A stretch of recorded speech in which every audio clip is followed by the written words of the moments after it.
রব্বুল আলামিন কাবা তো নির্মিত করে নিলেন, তাহলে ইব্রাহিম এবং ইসমাঈল আলাইহিস সালাতু ওয়াস সালামের দ্বারা আল্লাহ পাক রব্বুল আলামিন ডাক দিয়ে বলেন, ইব্রাহিম এবং ইসমাঈলের মতো যারা দুনিয়ায় শাখা পোশাখা হিসাবে কাবার অংশ, যারা দুনিয়াতে মসজিদ নির্মাণ করবে, আল্লাহ পাক রব্বুল আলামিন কিয়ামতের ময়দানে ইব্রাহিম এবং ইব্রাহিমের সন্তান ইসমাঈল আলাইহিস সালাতু ওয়াস সালামের সঙ্গে জান্নাত দান করে দিবে।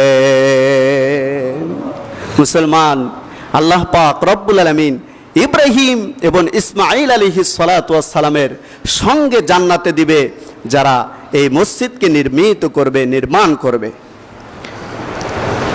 রব্বুল আলামিন বলেন, জান্নাত যদি কামাই করতে চাও, জান্নাত যদি পরকালে পেতে চাও, তাহলে দুনিয়াতে মসজিদের সাথে তোমার অন্তরকে রাখতে হবে, মসজিদের সাথে তাল্লুক রাখতে হবে, মসজিদের কাজ করতে হবে, মসজিদে যা নামাজ আদায় করতে হবে।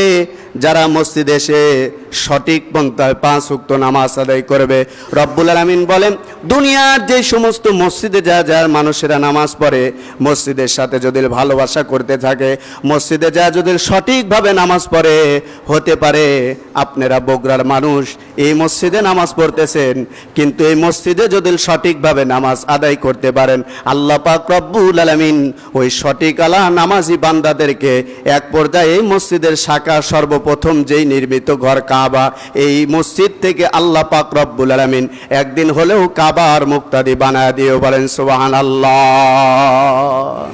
আজকে এটি নামাজ পড়তেছেন মিয়া, হতে পারে রব্বুল আলামিন আপনার নামাজের ভঙ্গিমা আর নামাজ যদি সঠিক হয় আর এই মসজিদকে যদি ভালোবাসেন, আপনি আল্লাহ তাআলার কাছে মনোনীত বান্দা হবেন। আর মনোনীত বান্দা হতে পারলেই রব্বুল আলামিন হতে পারে আপনাকে আল্লাহ তাআলার বাইতুল্লাহর মুসল্লি বানায় দিয়ে। বলেন সুবহানাল্লাহ। বাইতুল্লাহর মুসল্লি তো যে সেই হতে পারে না, চাইলেই কি বাইতুল্লাহর মুসল্লি হওয়া যায়? চাইলেই হওয়া যায় না। যেইখানে 1 রাকাত নামাজ পড়লে রব্বুল আলামিন লক্ষ লাকাত নামাজ কবুলি নামাজের সওয়াব আল্লাহ তাআলা দান করে দেয় আমলনামায়। বলেন সুবহানাল্লাহ।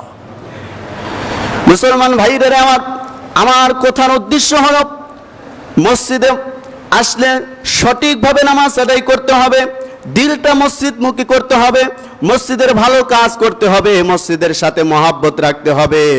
রব্বুল আলামিন বলে, যারা মসজিদের সাথে সম্পর্ক রাখলো তারা কাবা ঘরের সাথে সম্পর্ক রাখলো, যারা কাবার সাথে সম্পর্ক রাখলো তারা আমি রবের সাথে সম্পর্ক রাখলো, আমি রবের সাথে যারা সম্পর্ক রাখবে, আমি আল্লাহ তাবারক তাআলা কিয়ামতের ময়দানে তাদের জন্য আমার 8 জান্নাতের দরজা খোলা থাকবে। যেই জান্নাতের দরজা দিয়ে প্রবেশ করবে, আমি আল্লাহ পাক রব্বুল আলামিন ওই জান্নাতটাই ওই বান্দার নামে দান করে দিও। বলেন সুবহানাল্লাহ। জান্নাত চান কি চান না? জান্নাত তো সবাই চায়, কিন্তু জান্নাতের কাজ করতে হবে। মসজিদে এলে জান্নাত চান, কিন্তু একটু বাইরে গেলেই আর জান্নাত চান না। কোনটা হারাম কোনটা হালাল এইটা আর ওই সময় বাসার কুসার সময় থাকে না।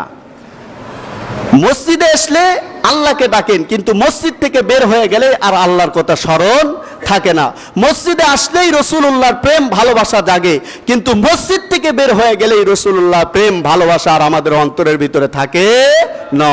কিন্তু আল্লাহ তাআলার ভালোবাসা 24টা ঘন্টাই আপনার থাকতে হবে, রাসূলুল্লাহর প্রেম ভালোবাসা 24টা ঘন্টাই থাকতে হবে।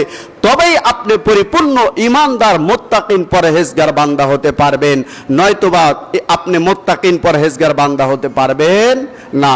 আল্লাহ সুবহানাহু ওয়া তাআলা যেন সকলকেই সঠিক পন্থায় ইবাদত বন্দেগী করে আল্লাহ তাআলা